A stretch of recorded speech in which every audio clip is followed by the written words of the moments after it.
जय हिंद, वंदे मातरम। प्यारे विद्यार्थियों, स्वागत है आप सभी का आज के इस वीडियो में। मैं हूं गौरव सर और यह है आपका अपना चैनल जिसका नाम है फिजिक्स क्लासेस बाय गौरव सर। और दोस्त और फ्रेंड, अगर आप चैनल पर नए हैं या अभी तक सब्सक्राइब नहीं किया है तो प्लीज़ चैनल को सब्सक्राइब ज़रूर कीजिएगा, और अगर आपको वीडियो पसंद आए तो उसे लाइक कीजिएगा। तो करते हैं हम आज का वीडियो स्टार्ट।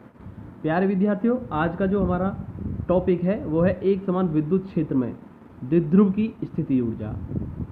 एक समान विद्युत क्षेत्र में हम विद्युत द्विध्रुव को रखकर उस पर विद्युत स्थिति ऊर्जा की गणना करेंगे और उसके लिए व्यंजक प्राप्त करने वाले हैं। तो क्या होती है विद्युत स्थिति ऊर्जा, क्या होती है, पहले हम समझ लेते हैं कि विद्युत द्विध्रुव को विद्युत क्षेत्र में मानक स्थिति से वर्तमान स्थिति तक घुमाने में जो कार्य किया जाता है उसे विद्युत द्विध्रुव की स्थिति ऊर्जा कहते हैं। तो प्यारे विद्यार्थियों, यहाँ पर स्पष्ट रूप से लिखा हुआ है कि सबसे पहले एक समान विद्युत क्षेत्र में हमें विद्युत द्विध्रुव को मानक स्थिति में रखना होगा और फिर उसे वर्तमान स्थिति तक घुमाना है। तो मानक स्थिति क्या होती है और वर्तमान स्थिति क्या होती है, इसकी जानकारी मैं आपको फिगर से देने वाला हूँ। अर्थात कहने का मतलब ये हुआ दोस्तों कि मानक स्थिति से विद्युत द्विध्रुव को वर्तमान स्थिति तक घुमा देंगे और जितना कार्य किया जाएगा घुमाने में वही द्विध्रुव की विद्युत स्थिति ऊर्जा के रूप में संचित हो जाता है। तो करते हैं हम, समझते हैं फिगर को। तो दोस्तों, यहाँ पर एक समान विद्युत क्षेत्र मैंने दिखाया है और इसमें सबसे पहले द्विध्रुव को मानक स्थिति में रखेंगे। और मानक स्थिति क्या होती है, ये एक विद्युत द्विध्रुव है दोस्तों, विद्युत द्विध्रुव है जो कि -q और +q आवेश से मिलकर बना है और इनके बीच की दूरी 2l है, जो कि हम दिखा नहीं रहे हैं लेकिन होती है।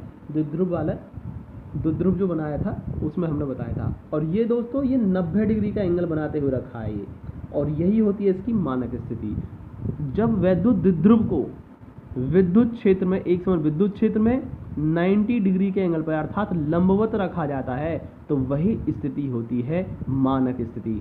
और अब इसे हमें घुमाना है, तो घुमा करके हमने दोस्तों इसे कहाँ कर दिया, वर्तमान स्थिति पर रख दिया घुमा करके, और हमने इसे घुमा करके वर्तमान स्थिति पर ले आए और ये -q आवेश ये रहा और ये +q आवेश ये रहा। तो पहले हम यहाँ देख रहे थे कि ये जो पहले जो एंगल था वो मानक स्थिति में कितना था, एक समय विद्युत क्षेत्र से 90 का, ये θ1 एंगल है जो कि आपका 90 था दोस्तों। और उसके बाद हमने इसे घुमा दिया और घुमाकर हम वर्तमान स्थिति में ले आए जो कि कौन सी है, ये वाली है। और इसमें अब हम देख रहे हैं कि एंगल हमने सपोज θ2 मान लिया है और वो आपका θ2 एंगल तक आपने घुमा दिया इसको।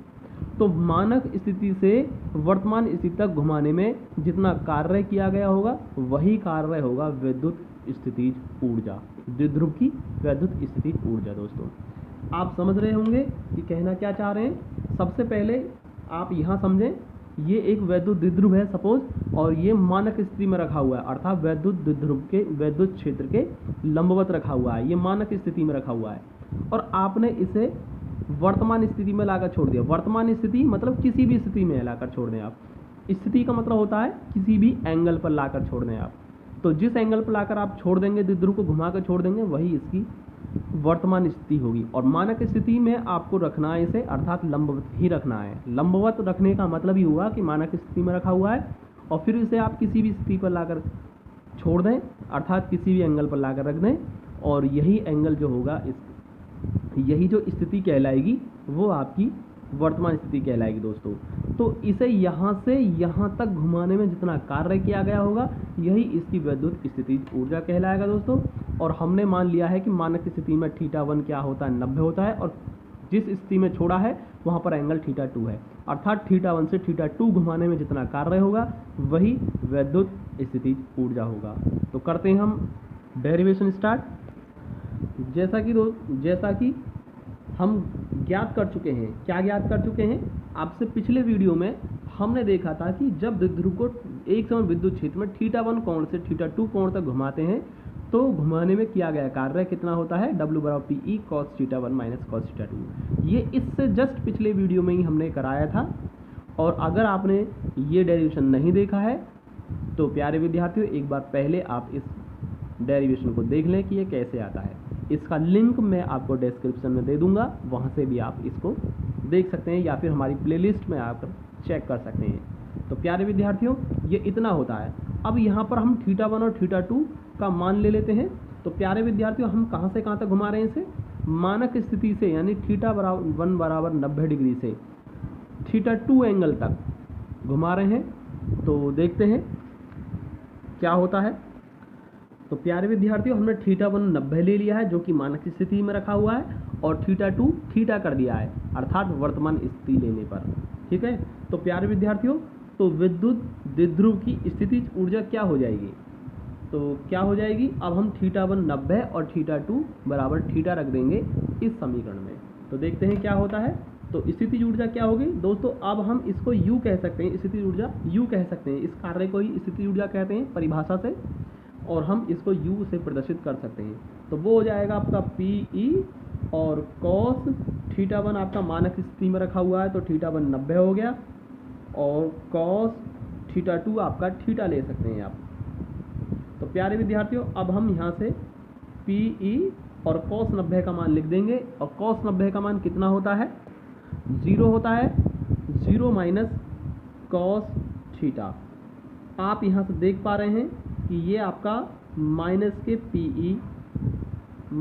PE cos θ हो जाएगा। तो इतना कार्य किया जाता है घुमाने में, और यही कार्य स्थिति ऊर्जा के रूप में संचित हो जाता है।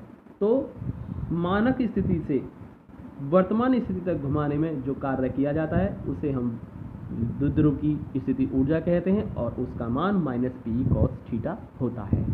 अब यहाँ से हम कुछ स्पेशल कंडीशंस यानी कि विशेष स्थितियाँ ले सकते हैं, और θ के मान को बदल कर हम देख सकते हैं कि स्थिति ऊर्जा क्या होगी अलग अलग स्थिति पर। स्थिति नंबर 1, फर्स्ट स्थिति क्या होती है कि यदि θ बराबर 0, यहाँ पर हमने θ का मान क्या लिया है? 0 लिया है। तो स्थिति ऊर्जा क्या हो जाएगी?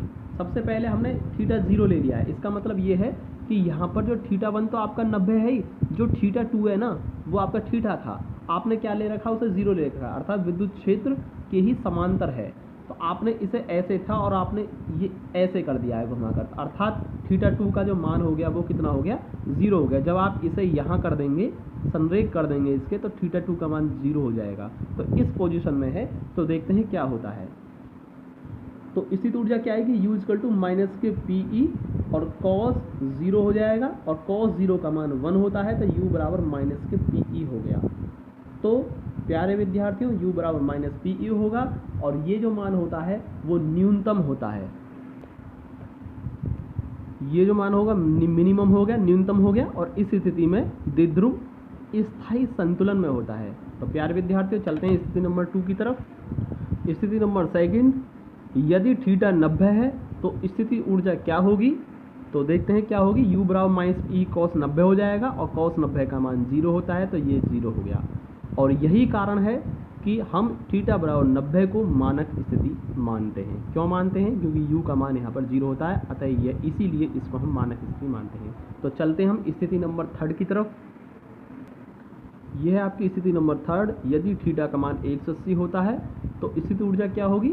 U बराबर माइनस E cos 180 हो जाएगा, और 180 का मान -1 होता है, अर्थात ये माइनस माइनस प्लस U बराबर PE हो जाएगा। और ये जो वैल्यू होती है ये मैक्सिमम होती है। तो कह सकते हैं कि इस स्थिति में द्विध्रुव स्थायी संतुलन में होता है। ठीक है प्यारे विद्यार्थियों, आज का वीडियो होता है ख़त्म। चैनल को सब्सक्राइब करें और लाइक करना ना भूलें।